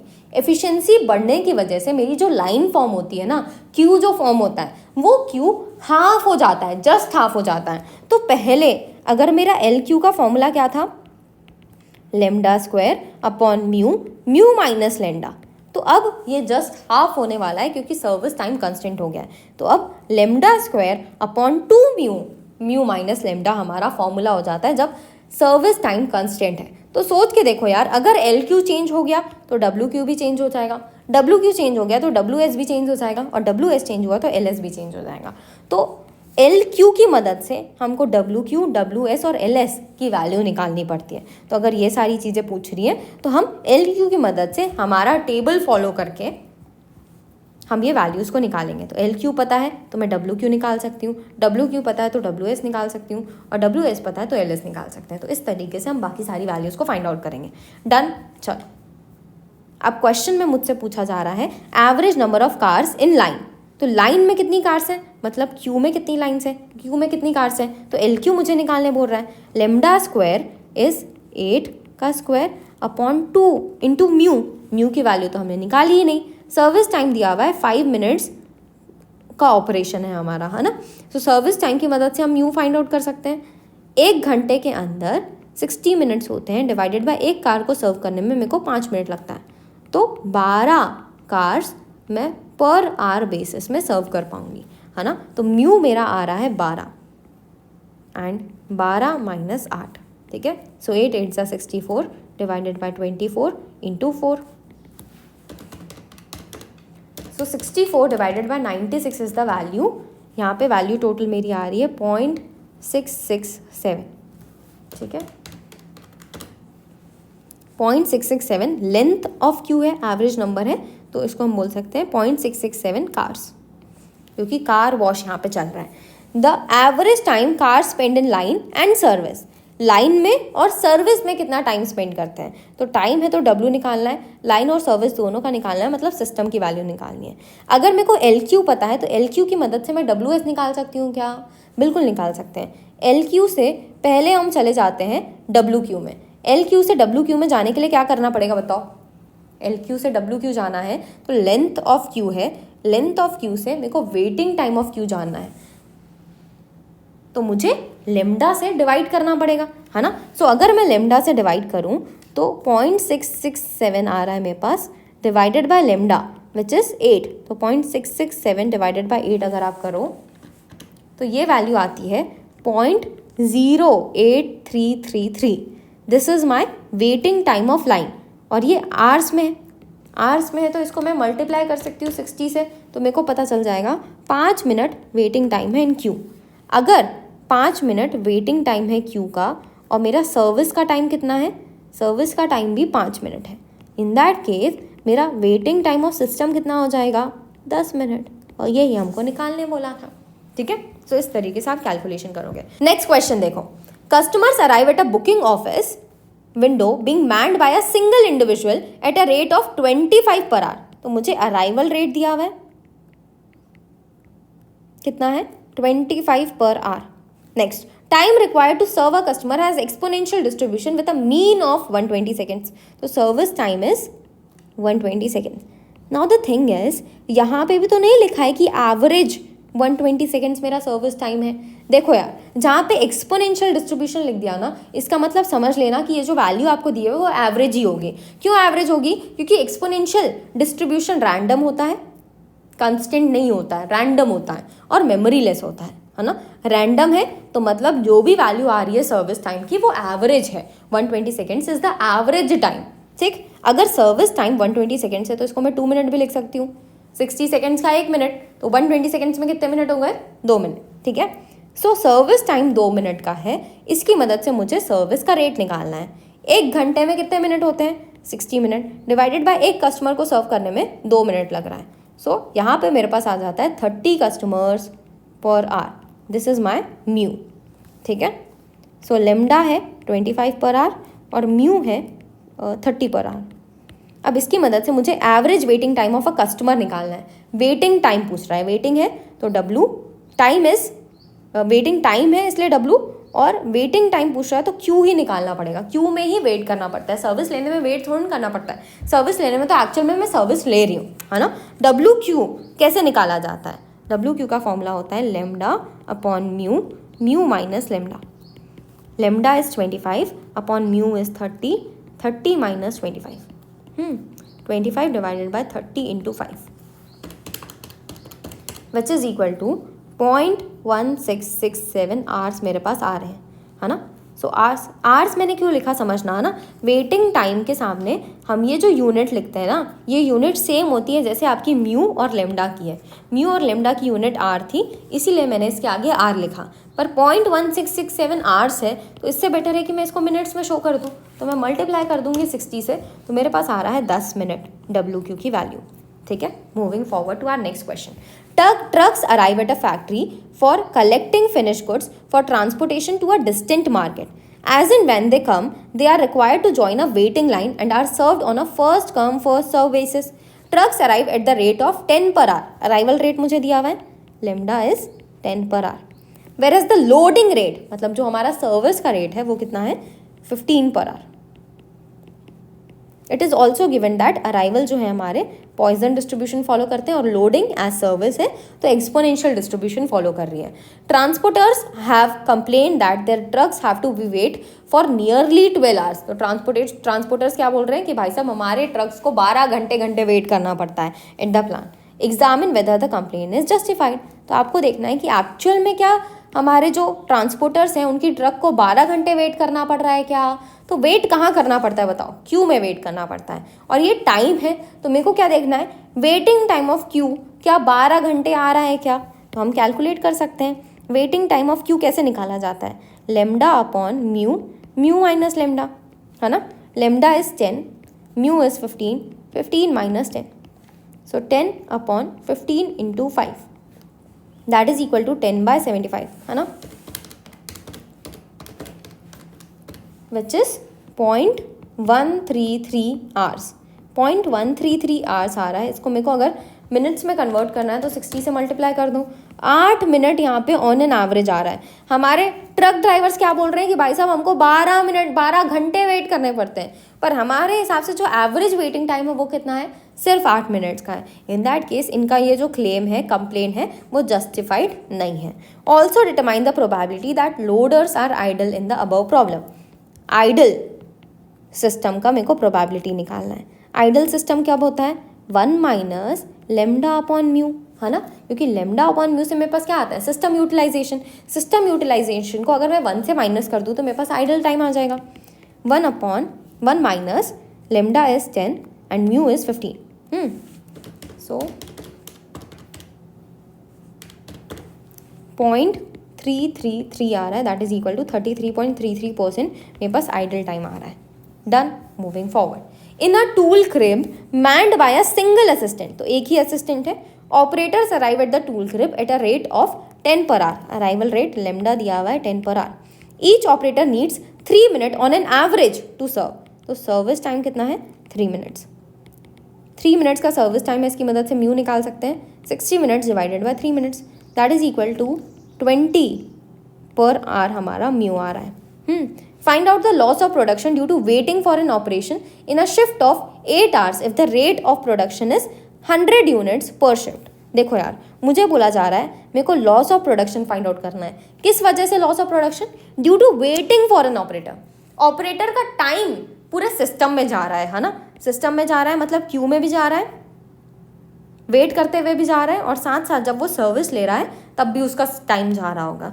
बट द थिंग इज, मुझे क्या निकालने बोला है, वेटिंग की वजह से, क्यू में वेट करने की वजह से कितना लॉस हो रहा है वो फाइंड आउट करो। तो मुझे क्या चाहिए, waiting time of queue. Waiting time of queue कैसे निकलता है, lambda upon mu, mu minus lambda से, है ना। Lambda is 10 divided by mu is 20, 20 minus 10, so 10 divided by 200 आ रहा है, which is equal to 0.05 hours. 0.05 hours को 60 से मल्टीप्लाई कर दो तो 3 मिनट्स यहाँ पे आते हैं। ठीक, वेटिंग टाइम एक ऑपरेटर का कितना है, 3 मिनट्स का है, और शिफ्ट कितने की है, 8 घंटे की है। 3 मिनट मेरा ऑपरेटर वेट करता है 8 घंटे की शिफ्ट में। सो 3 मिनट को हम 0.05 ही लिखते हैं, है ना, क्योंकि 8 घंटे आवर्स में दिए हुए हैं। तो 0.05 आवर्स मेरा वेट करता है एक ऑपरेटर, मल्टीप्लाइड बाय 8 घंटे की शिफ्ट होती है ना, और हर एक शिफ्ट में 100 यूनिट्स हम बना सकते हैं। ठीक, तो कितने का लॉस हो रहा है हमारा, 0.05 multiplied by 8 multiplied by 100 which is equal to 40 units का हमारा यहाँ पे लॉस हो रहा है। ठीक, ये टोटल लॉस आया, मतलब अगर 8 घंटे की शिफ्ट है तो पूरे 8 घंटे में मेरे पास 40 यूनिट्स का लॉस होगा, है ना। अगर मेरे को पर आवर लॉस्ट यूनिट्स निकालने हैं तो 40 यूनिट्स पूरे 8 घंटे में लॉस हो रहा है ना। डिवाइडेड बाय 8 कर दोगे तो 5 यूनिट्स पर आवर बेसिस में आपके लॉस होंगे, ठीक है। Moving forward, a repair man is to be hired by a company to repair machines that break down at an average rate of 3 per our. 3 per our पे एक machine break down होती है, मतलब ये उनका अराइवल रेट होगा, जब break down होगी तभी तो आएंगी, तो 3 per hour is my arrival rate. Break down occurs randomly, poisson distribution, पहले ही पॉइजन डिस्ट्रीब्यूशन दिया हुआ है तो आपको समझ आ जाएगा कि ये अराइवल ही दिया हुआ है। Non productive time on any machine is considered to the cost of company of 20 per our. तो अगर एक हमारी मशीन ख़राब हो जाती है, ब्रेक डाउन हो जाती है, तो वो नॉन प्रोडक्टिव हो जाएगी, और अगर वो नॉन प्रोडक्टिव हो रही है इन दैट केस उसका खर्चा कितना पड़ने वाला है, 20 per hour. Management has narrowed down the choice to 2 repairman, 1 slow but cheap, एक रिपेयरमैन है हमारे पास स्लो बट चीप वाला, और दूसरा है fast but expensive. Slow but cheap repairman has a rate of 5 per our, इसको हम कितना पे करते हैं, 5 पर आवर पे करते हैं। He will service break down machine at a average rate of 4 per our, तो इसका सर्विस रेट कितना है, म्यू कितना है, 4 पर आवर। वहीं जो फास्ट बस्ट एक्सपेंसिव रिपेयरमैन है उसको हम पे करते हैं ₹7 पर आवर, और इसका सर्विस रेट कितना है, 6 पर आवर, ठीक है। Which repairman should the company hire, कौन से वाले को हमको हायर करना चाहिए, ये पूछा जा रहा है, ठीक है। तो देखो यार, ये क्वेश्चन ना सिमिलर है टू दैट ऑफ हमने जो एक रुपीज़ वाला क्वेश्चन देखा था, रिपेयरमैन वाला, है ना, यही क्वेश्चन था, है ना। यहाँ पे हमको क्या क्या चीज़ों की ज़रूरत थी, हमको LS चाहिए था, हमको WS चाहिए था, ये दोनों की मदद से हम सारी चीज़ें कैलकुलेट कर रहे थे, है ना। यहाँ पे भी देखो जब चेंजेस हुए थे तो हम LS WS वापस से कैलकुलेट किए थे ताकि सारे चेंजेस को हम रिकॉर्ड कर पाएँ। सिमिलर वे में यहाँ पे भी हम LS और WS दोनों कैलकुलेट करेंगे ताकि पूरा खर्चा पता कर पाएँ कि कौन से सिचुएशन में कम खर्चा है, कौन से सिचुएशन में ज़्यादा खर्चा है, ठीक है। देखो अब ये जो LS है WS है, मैं पहले सिचुएशन मतलब स्लो बट चीप के लिए निकाल रही हूँ। LS कैसे निकला जाता है, lambda upon mu minus lambda, है ना। Lambda is 3 upon mu is 4 for slow but cheap, है ना, -3 इज इक्वल टू 3 कस्टमर्स मेरे LS की वैल्यू आ रही है। और WS कैसे निकलता है, WS के लिए 1 अपॉन म्यू माइनस लेमडा हम करते हैं, 1 अपॉन म्यू इज 4 -3, सो यहाँ पे आ रहा है 1/1, एट लास्ट 1 आवर मेरे पास यहाँ पे WS आ रहा है। तो अगर कोई मशीन ख़राब हो जाती है तो उसको वेट कितना करना पड़ेगा सिस्टम के अंदर, 1 घंटा वेट करना पड़ेगा, और ऑन एन एवरेज हमारे सिस्टम के अंदर कितने मशीन्स रहते हैं, 3 मशीन्स रहते हैं, तो इसको हम मशीन से लिख देते हैं एज कंपेयर टू कस्टमर्स, है ना। अब स्लो बट चीप वाला ऑपरेटर तो 5 रुपये पर आवर ही पे काम कर रहा है, और यहाँ पे मेरे को 8 घंटे वगैरह के लिए नहीं निकालने बोला है, तो हम 1 आवर के लिए निकालेंगे। तो हमारा जो रिपेयर मैन है उसको हम पे कर रहे हैं 4 रुपये, और साथ ही साथ अगर कोई मशीन ख़राब हो जाती है तो उसका कितना लगता है, 20 रुपये हर 1 घंटे का लगता है। मशीन के लॉस्ट आवर्स का प्राइस है 20 रुपये हर 1 घंटे का, पर एक मशीन को कितने घंटे रहना पड़ता है, 1 घंटे के लिए रहना पड़ता है। कितनी मशीन्स हमारी सिस्टम में हमेशा रहेगी, 3 मशीन्स हमेशा रहेगी। इन that case on an average per hour basis में 60 रुपीज़ मेरा मशीन का लॉस्ट आवर्स की वजह से खर्चा हो रहा है, और हमारा रिपेयरमैन 4 रुपये चार्ज करता है। तो एट द एंड 64 रुपीज़ का मेरे पास यहाँ पे क्या आ रहा है, टोटल खर्चा आ रहा है पर आवर बेसिस का, ठीक। सिमिलर वे में मुझे आगे बोला जा रहा है assume exponential repair time for both repairman, तो हमने ये वाला खर्चा निकाल लिया। अब इसके अलावा कुछ और दिया हुआ है क्या, पहला तो हो गया स्लो बट चीप वाला, है ना। अब मेरे को फास्ट बट एक्सपेंसिव के लिए निकालना है, सो फास्ट बट एक्सपेंसिव, इसके लिए भी मुझे क्या देखना पड़ेगा, LS और WS देखना पड़ेगा। LS कैसे निकलेगा, lambda upon mu minus lambda, lambda की वैल्यू कितनी है 3, पर म्यू चेंज हो गया अब 6, है ना। So 3 6 - 3 is equal to 3/3, and at the end एक कस्टमर हमारा रहेगा सिस्टम के अंदर अगर फास्ट बट एक्सपेंसिव वाले से काम करा रहे हैं तो, एंड WS अगर हम निकालें तो 1 upon mu minus lambda, is equal to 1/6/3. 6 - 3 is 1/3 and 1/3 is equal to 0.333 hours. ठीक है, 0.333 आवर्स मेरे पास आ रहे हैं सिस्टम में waiting time of any machine, और LS मेरे पास कितना आ रहा है, एक मशीन को हमेशा सिस्टम के अंदर रहना पड़ता है. ठीक, इसकी मदद से अगर हम कॉस्ट निकालें तो सबसे पहले रिपेयरमैन का खर्चा आएगा, कितना रुपए है, रिपेयरमैन को हम 7 रुपये पे कर रहे हैं हर 1 घंटे के लिए, तो 1 घंटे का हम खर्चा निकाल रहे हैं ना. हर 1 घंटे में रिपेयरमैन को 7 रुपये पे करते हैं, और मशीन के लॉस्ट आवर की वजह से कितना खर्चा पड़ेगा, 20 रुपये पर आवर बेसिस में मशीन का खर्चा लगता है. मशीन का वेटिंग टाइम कितना है, 0.33 आवर्स मल्टीप्लाइड बाय कितनी मशीन्स को वेट करना पड़ रहा है, कितनी मशीन्स टोटल सिस्टम के अंदर है, एक मशीन है, तो 7 रुपये हम रिपेयरमैन को पे कर रहे हैं, एक मशीन हमारी सिस्टम के अंदर है, दैट इज इक्वल टू 6.667 यहाँ पे मशीन का खर्चा आ रहा है. तो 7 + 6.667 इज इक्वल टू 13.667 हमारे पास ये वैल्यू आ रही है. सो आई होप आपको क्लैरिटी आई हो कि किस तरीके से आप खर्चे कैलकुलेट करोगे. सो अगर स्लो बट चीप वाला हमारे पास रिपेयरमैन होगा तो हमारा खर्चा 64 का पड़ रहा है, वहीं फास्ट बस एक्सपेंसिव लगाने से हमारा खर्चा सिर्फ और सिर्फ 13.667 पर आवर हो जाएगा. तो बेटर क्या है, हम फास्ट बट एक्सपेंसिव को लगा के रखें. ठीक, सो हमने ये वाला क्वेश्चन भी खत्म किया, और इसी के साथ हमारा क्यू मॉडल पूरा का पूरा खत्म होता है. आई होप क्लैरिटी आई हो.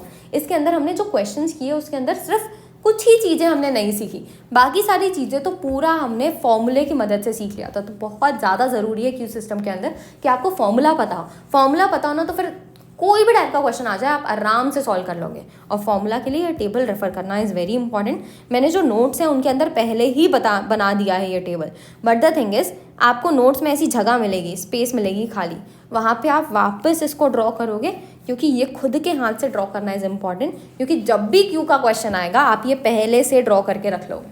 ठीक है, सो अगली क्लास में मिलते हैं. Till than happy learning.